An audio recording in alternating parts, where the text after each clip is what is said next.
हाय दोस्तों, मुझे उम्मीद है कि आप लोग अच्छे होंगे। आज मैं आप लोग के लिए फिर से साधारण ब्याज का नेक्स्ट टाइप लेकर आया हूं। देखिए आज का टाइप है जो आपका क्वेश्चन नंबर फर्स्ट है, कोई धनराशि साधारण ब्याज की किस दर से 20 वर्षों में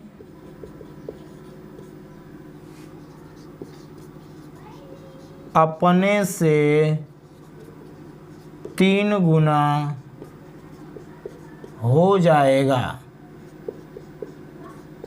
यानी दोस्तों पूछा हुआ है आपसे कोई धनराशि, यानी कौन सी धनराशि है जो, यानी मूलधन आपसे पूछा हुआ है, किस दर से 20 वर्षों में अपने से 3 गुना हो जाएगा। देखिए दोस्तों, इसको बेसिक मेथड से भी बता देंगे आपको और ट्रिकी मेथड से भी बता देंगे। तो सबसे पहले ट्रिकी मेथड देख लीजिए।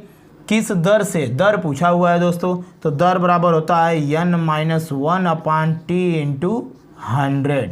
बस परसेंटेज हो गया। यन का मतलब होता है कि गुना, कितना गुना है, 1 गुना, 2 गुना, 3 गुना, 4 गुना। यन का मतलब वो हो गया, और टी का मतलब समय, आर रेट है ही, ये 100 मल्टीप्लाई कर देंगे, रेट परसेंट में आ जाएगा। बस यन का मतलब कितना गुना, 3 गुना बोला हुआ, तो 3 - 1/t, टी मतलब वर्ष, कितने वर्ष, 20 गुणे 100 परसेंटेज हो गया। यानी 3 में से 1 जाएगा, 2/20 गुणे 100%, यानी 20 पचे 100, 5 गुना के 10% रेट हो गया दोस्तों। 10% वार्षिक दर से अपने आप से 3 गुना हो जाएगा। दोस्तों ये तो हो गया हमारा ट्रिकी मेथड। और इसको दोस्तों बेस से देखते हैं कैसे। कोई धनराशि है, धनराशि मान लीजिए x है, p बराबर मूलधन x है, किस दर से, r पूछा हुआ है आपसे, किस दर से 20 वर्षों में, t बराबर 20 वर्ष दिया हुआ है समय, अपने से 3 गुना हो जाएगा। यानी 3 गुना क्या हो जाता है, मिश्र धन है भाई। कोई धनराशि 100 रुपया 300 रुपया हो जा रही है, तो इसमें ब्याज जुड़ करके न हो रहा है। 100 रुपये का 300 रुपया हो जा रहा है, तो यानी ब्याज उसमें 200 रुपया है। तो ब्याज कैसे निकालते हैं, मिश्र धन में से मूलधन आप घटा लेते हो, तो आपका आ जाता है ब्याज बराबर मिश्र धन माइनस मूलधन बराबर कितना, 2x। बस जब ब्याज पता चल गया तो ब्याज का फार्मूला होता है, ब्याज बराबर होता है मूलधन गुणे दर, दर नहीं पता है, गुणे दर गुणे समय अपान 100। बस दोस्तों इसी को आप सॉल्व करेंगे, आपका हो जाएगा आंसर। x से x कट गया, 2 पचे 10, 5 गुना के 10, बस हो गया r बराबर 10%। ये दोस्तों आपका ये बेस है, बिल्कुल ये उसका ट्रिक है। आई होप कि ये बात आप जरूर समझ गए होंगे। चलिए देखते हैं क्वेश्चन नंबर नेक्स्ट आपका।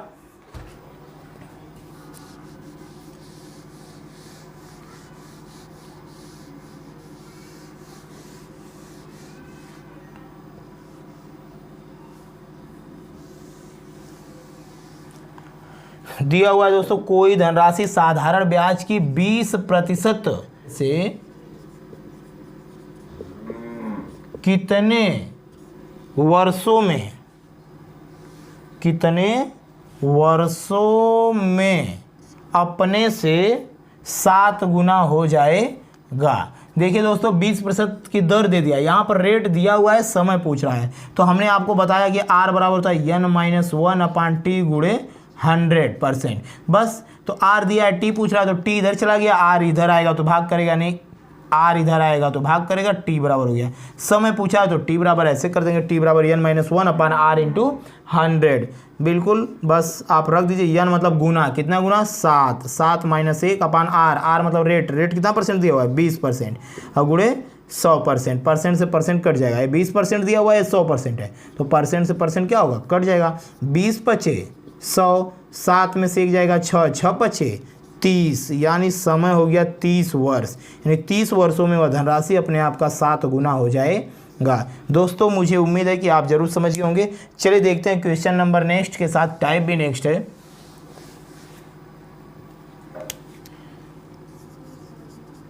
टाइप नेक्स्ट है दोस्तों, कोई धनराशि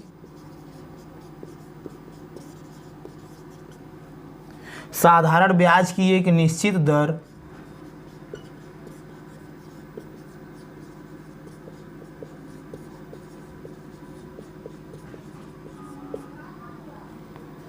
से 10 वर्षों में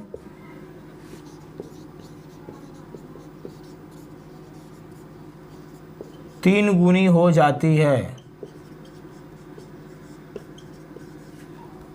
तो कितने वर्षों में, तो वो कितने वर्षों में 9 गुनी हो जाएगी। देखिए दोस्तों, इसका बहुत ही आसान ट्रिक है। n1 माइनस 1/t1 बराबर n2 माइनस 1/t2। बस दोस्तों, ये फार्मूला है। कोई धनराशि साधारण ब्याज की एक निश्चित दर से 10 वर्षों में 3 गुना, तो कितने वर्षों में 9 गुना हो जाएगा। तो n1 माइनस 1/t1 बराबर n2 माइनस 1/t2। बस दोस्तों, ये r बराबर जो हम आपको बताया ना फार्मूला, n माइनस 1/t गुणे 100, रेट दोनों बार बराबर है, इसीलिए निश्चित दर है। दर पहली बार भी जो रेट है वो दूसरी बार भी रेट है वही, यानी जो R1 बराबर R2 दूसरी बार भी रेट वही है, तो फार्मूला वही है। ये दूसरी बार है तो यहाँ पर 2 बस लिख दिया, यहाँ पर 1 है तो 1, 2 है तो 2, दोनों बराबर है, तो इन दोनों को इक्वेशन आप बराबर कर लेंगे। यानी R1 बराबर R2, R1 बराबर R2, यानी कहने का मतलब है n1 माइनस 1/t1 गुणे 100 बराबर n2 माइनस 1/t2 गुणे 100। 100 से 100 कट गया है, बस यही आपका फार्मूला बन गया है। n1 माइनस 1/t1 बराबर n2 माइनस 1/t2। और कोई नया फार्मूला नहीं है दोस्तों, ये मत सोचिएगा कि कितना फार्मूला हम याद करेंगे। बस दोस्तों, यही है जो अभी जस्ट बताएं, उसी से बनाया हुआ है। पहली बार जो रेट है वो दूसरी बार रेट है, दोनों रेट बराबर है, तो बस 100 से 100 कट गया है। बस दोस्तों, तो इसी फार्मूले पर हम इसको रख कर लगा देंगे, यानी n1 माइनस 1/t1 बराबर n2 माइनस 1/t2। दोस्तों, जब समय दिया रहेगा तो यहाँ t1 t2, जब रेट दिया रहेगा समय पूछेगा, समय निश्चित कर देगा। यहाँ पर रेट निश्चित है तो यहाँ पर t1 t2, और जब समय निश्चित हो जाएगा तो यहाँ पर R1 R2 हो जाएगा। बस और कुछ नहीं है, बस इसी पर रख दीजिए। n1 मतलब पहली बार कितना गुना, 3 गुना, यानी 3 माइनस 1/, पहली बार 10 वर्ष बराबर पूछ रहा है वो कितने वर्षों में 9 गुना हो जाएगा, यानी 9 माइनस 1/t2। समय पूछ रहा है दूसरी बार, बस इसको सॉल्व कर देंगे। 3 में से एक जाएगा 2, 2/10, यानी 2/10 बराबर 9 में से एक जाएगा 8/t2। बस 2 बचे 10, 5 बटे 40, यानी t2 बराबर हो गया 40, यानी दूसरी बार समय लग रहा है 40 वर्ष लगेगा। आई होप कि ये बात आप जरूर समझ गए होंगे। चलिए दोस्तों, क्वेश्चन नंबर नेक्स्ट करते हैं। अगर दोस्तों एक और सवाल इस पर कर लेते हैं हम लोग इसी टाइप पर, जैसे यहाँ पर दे दे कोई धनराशि साधारण ब्याज की एक निश्चित दर से 10 वर्षों की जगह कुछ और वर्ष दे दे, और फिर यहाँ पर कुछ और दे दे। जैसे कहने का मतलब है यहाँ पर दे दे 6 वर्षों में अपने आप का 5 गुना हो जाता है, तो कितने वर्षों में अपने आप का 10 गुना हो जाएगी। बस दोस्तों, बिल्कुल वही है। वर्ष पूछेगा तो निश्चित रेट है, तो यानी n1 माइनस 1/t1 बराबर n2 minus 1/t2। Rate fix है तो यानी समय पूछ रहा है। बस n1 मतलब कितना गुना, 5 माइनस 1/6 वर्ष पहली बार, फिर 10 माइनस 1/, दूसरी बार समय पूछा हुआ है, तो 5 में से एक जाएगा 4/6, 4/6, 10 में से गया 9/t2। बस 2 दूना 4, 2 तियाँ 6, 9 तियाँ 27, 27/2, यानी t2 बराबर हो गया 27/2, मतलब 13.5 वर्षों में अपने आप का कितना गुना हो जाएगा, 10 गुना हो जाएगा। चलिए दोस्तों, देखते हैं क्वेश्चन नंबर नेक्स्ट के साथ, टाइप भी नेक्स्ट है इसके साथ।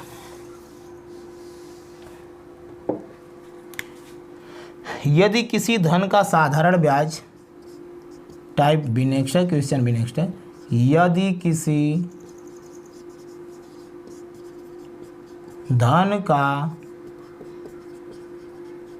साधारण ब्याज उस धन का 4/25, उस धन का 4/25 भाग हो तथा वर्षों की संख्या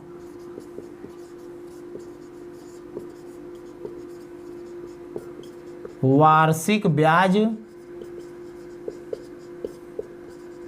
की दर की संख्या के बराबर हो तो वार्षिक ब्याज की दर क्या है? वार्षिक ब्याज की दर क्या है? दोस्तों रेट पूछा हुआ है, बस इसको कुछ नहीं करना है दोस्तों। इसको दो तरीके से हम बताएंगे, एक ट्रिकी मेथड, एक बेस मेथड। बेस से ही ट्रिक बनता है दोस्तों। सबसे पहला काम ये आप जान जाइए कि जो बेसिक मेथड होता है हमारा, उसी से ही ट्रिक बनता है और किसी से नहीं। यदि किसी धन का जो साधारण ब्याज है, उस धन का यानी अपने आप का 4/25 भाग है, यदि आप देखिए, पहले बेस से ही देख लीजिए। यदि मूलधन आपका x रुपया है तो जो साधारण ब्याज है उस धन का 4/25 यानी मूलधन का 4/25। आई होप कि ये बात आप समझ गए होंगे। वर्षों की जो संख्या है वार्षिक ब्याज की दर की संख्या के बराबर है, यानी जो समय है वो रेट के बराबर है। वर्षों की जो संख्या है ब्याज की दर की संख्या के बराबर है। यदि वो तो वार्षिक ब्याज की दर बताइए, दर बताइए चाहे समय बताइए, भाई दोनों जब बराबर है तो बात तो वही है बस। तो क्या दिया हुआ है? मूल ब्याज दिया हुआ है, तो ब्याज बराबर होता है PRT/100। बस इसी पर रख दीजिए। ब्याज कितना दिया हुआ है? 4/25x बराबर मूलधन कितना है? x गुणे रेट कितना हुआ है? वही रेट है, वही समय है, वही रेट है। तो t की जगह क्या रख दीजिए? r, क्योंकि हमसे r ही पूछा हुआ है, रेट पूछा हुआ है। तो t बराबर क्या रख देंगे? r, क्योंकि जितना t है उतना r है। वर्षों की संख्या रेट के बराबर है। बस दोस्तों ये x से x कट जाएगा, 25 चौके 100, 4 चौके 16, यानी r स्क्वायर बराबर 16। तो r बराबर इधर स्क्वायर आएगा तो वर्गमूल निकल जाएगा, तो 16 का वर्गमूल 4 होता है, यानी रेट कितना % हो गया? 4% हो गया। ये तो दोस्तों हो गया आपका बेसिक मेथड। अब जब ट्रिक मेथड की बात करते हैं तो रेट पूछे या समय पूछे, वार्षिक ब्याज की दर बताइए चाहे समय बताइए, तो होता है √A/B गुणे 10। बस रेट पूछेगा दोस्तों तो ये परसेंटेज हो जाएगा, समय पूछेगा तो ये परसेंटेज हट जाएगा, बस वर्ष हो जाएगा। तो रेट पूछा हुआ है तो √A/B का मतलब होता है यहीं जो दिया हुआ है 4/25 भाग, तो 4/25 गुणे 10। तो 4 का वर्गमूल होता है 2, 25 का होता है 5, 5 दूना के 10, 2 दूना के 4, 4% हो गया दोस्तों रेट। आंसर आ गया आपको दोस्तों। मुझे उम्मीद है कि आप जरूर समझ गए होंगे। देखिए दोस्तों क्वेश्चन नंबर नेक्स्ट।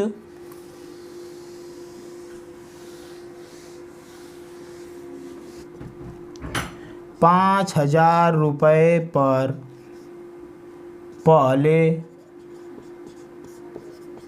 2 वर्षों के लिए ब्याज की दर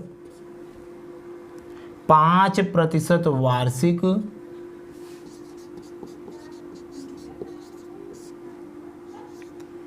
तथा अगले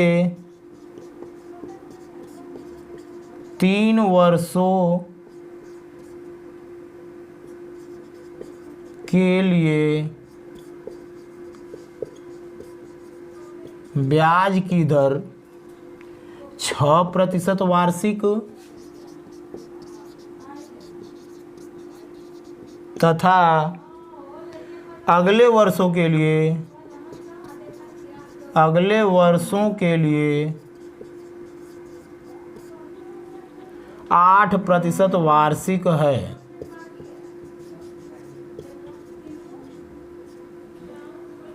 उस धन पर 9 वर्ष बाद कुल ब्याज कितना होगा? उस धन पर 9 वर्ष बाद कुल ब्याज कितना होगा? देखिए दोस्तों कुछ नहीं है इसमें, बिल्कुल वही सवाल लगाना है, एकदम कुल ब्याज पूछा हुआ है तो सभी जितने ब्याज आएंगे, ब्याज बराबर होता है आप जानते हैं P गुणे R1T1 plus R2T2 plus R3T3, इस तरह से जितना रेट और ब्याज दिया होगा उतना अपान 100। बिल्कुल PRT वाला सवाल है दोस्तों। अगर एक बार होगा तो वहीं PRT/100, 2 बार होता है रेट और समय तो भाई एक बार मूलधन है तो मूलधन कॉमन हो जाएगा दोनों में से, R1T1 प्लस R2T2 जितनी बार रहेगा इस पर रख देते हैं, बस आपका आ जाता है आंसर। यानी कुल ब्याज बराबर हो गया, मूलधन कितना दिया हुआ है? ₹5000। पहली बार रेट, पहली बार समय, तो 2 वर्षों के लिए 5% से, यानी 2 वर्षों के लिए कितना 5% से। फिर दूसरी बार दिया 3 वर्षों के लिए 6% से, 3 वर्षों के लिए 6% से दूसरी बार। फिर अगली बार क्या बोला है कि अगले वर्षों के लिए, यानी अब अगले कितने वर्षों के लिए, अब देखते हैं। ये 2 वर्ष हो गया, यहाँ पर 3 वर्ष हो गया, 5 वर्ष हो गया। अब 5 वर्ष के बाद अगले जितने भी वर्षों के लिए 8% से है, 8% वार्षिक है। तो उस धन पर 9 वर्ष बाद, यानी 9 वर्षों के लिए कुल ब्याज बताना है। तो 2 वर्ष ये हो गया, 3 वर्ष ये हो गया, 2 वर्ष और 3 वर्ष हो गया 5 वर्ष। अभी बचा है कितना वर्ष, 4 वर्ष और है 8% से। तो बस कुल ब्याज कितना होगा, बस दोस्तों इसी पर सॉल्व कर देंगे, आपका आ जाएगा आंसर। आई होप कि ये बात आप जरूर समझ गए होंगे। ये 2 वर्ष के लिए, ये 3 वर्ष के लिए, कुल हो गया 2 3 5 वर्ष के लिए, और टोटल निकालना है ब्याज 9 वर्षों के लिए। तो बचा हमारा कितना वर्ष, अभी 4 वर्षों के लिए 8% से। बस दोस्तों 2 0 से 2 0 कट जाएगा। 50 गुणे 2 पचे 10 धन 6 तियाँ 18 धन 8 चौके 32, 32 18 40 50 10 60, 60 का गुणा 50 में करेंगे 6 पचे 3, 3000 रुपया आ गया दोस्तों ब्याज। टोटल ब्याज आ गया आपका 3000 रुपये। आई होप कि ये बात आप जरूर समझ गए होंगे। चलिए देखते हैं क्वेश्चन नंबर नेक्स्ट दोस्तों।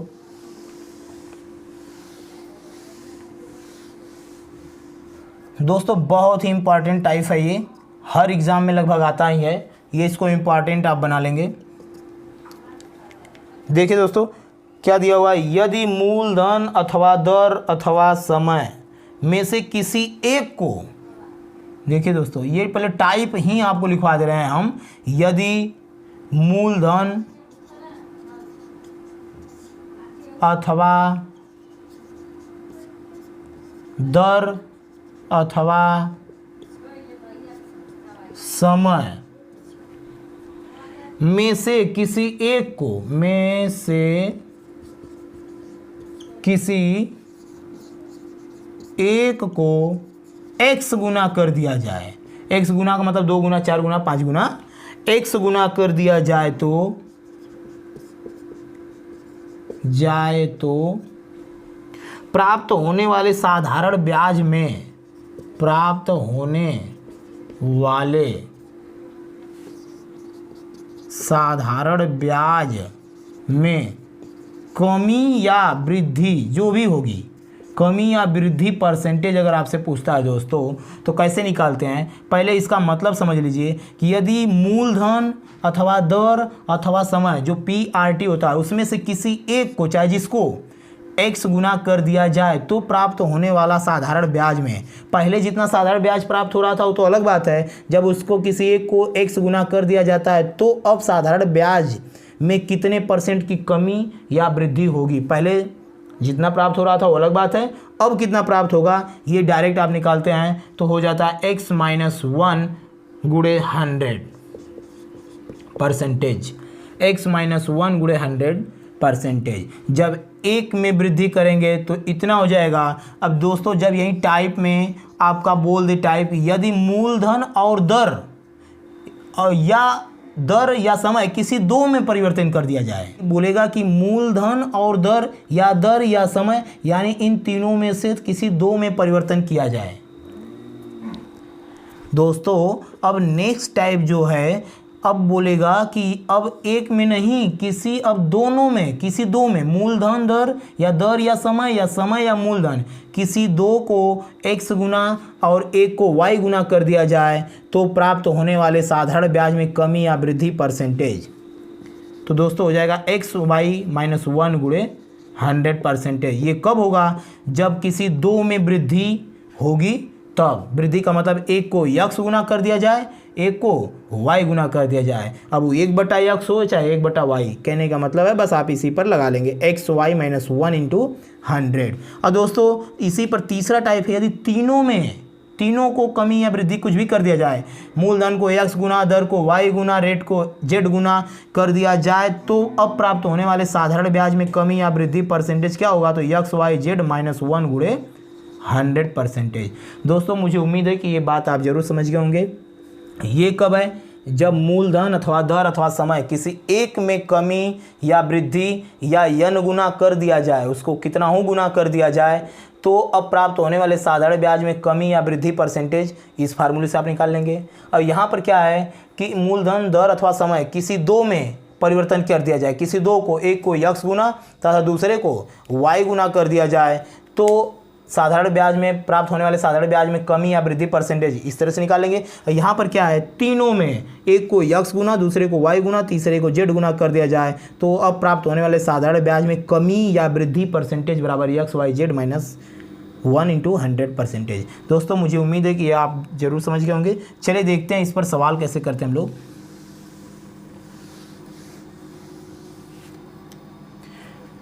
यदि मूलधन को, क्वेश्चन है इसमें फर्स्ट,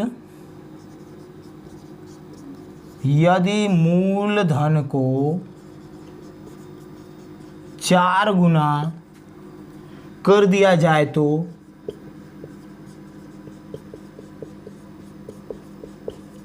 प्राप्त होने वाले साधारण ब्याज में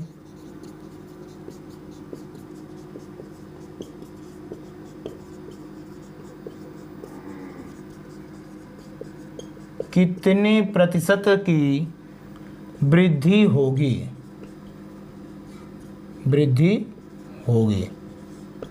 देखिए दोस्तों, बस मूलधन को n गुना x गुना किया गया है, मूलधन को बढ़ाया गया है, तो यानी x माइनस 1 गुणे 100%। बस ये हो गया साधारण ब्याज में वृद्धि या कमी परसेंटेज, वृद्धि या कमी परसेंटेज।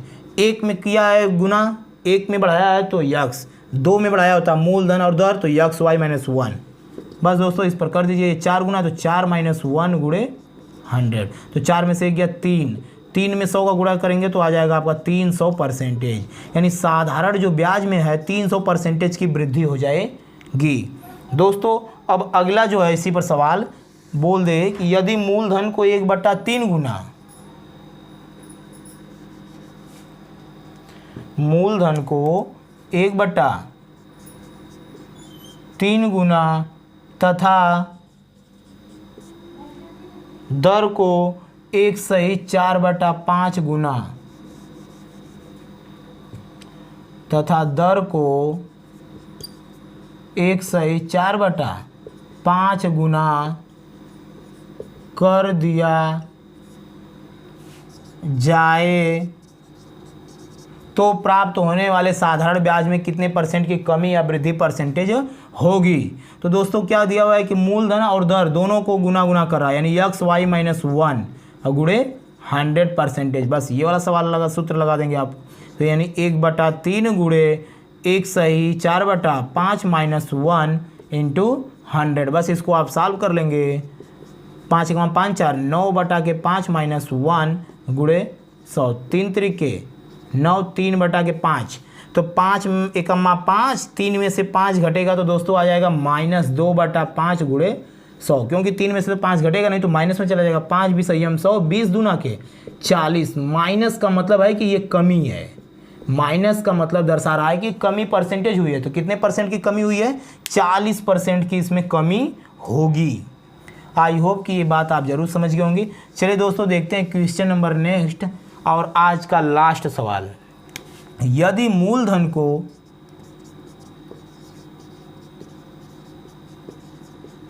मूलधन को 4/5 गुना,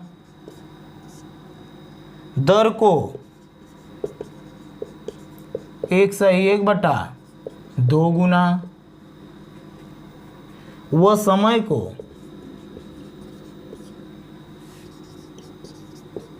1/4 गुना कर दिया जाए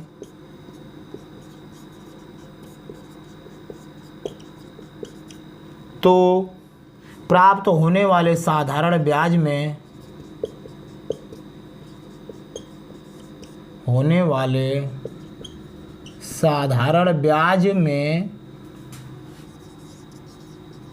कमी या वृद्धि परसेंटेज बताइए। तो दोस्तों यहाँ पर क्या है, मूलधन को इतना गुना, दर को इतना गुना और समय को इतना गुना, तो क्या फार्मूला लगाएंगे, x y z minus 1 into 100%। बस 4/5 गुणे 101/2 गुणे 1/4 माइनस 1 इंटू 100%। बस दोस्तों इसको आप सॉल्व कर लेंगे। 4/5 गुणे 2 एकमा 2 1 3/2 गुणे 1/4 माइनस 1 गुणे 100%। बस दोस्तों इसको आप सॉल्व करना है, इसको 4 से 4 कटा दीजिए। चलिए भी सही हम 120। दोस्तों मुझे उम्मीद है कि आप जरूर समझ गए होंगे। यदि दोस्तों किसी भी क्वेश्चन में कोई प्रॉब्लम होती है तो मुझे कमेंट बॉक्स में कमेंट करके ज़रूर बताएं।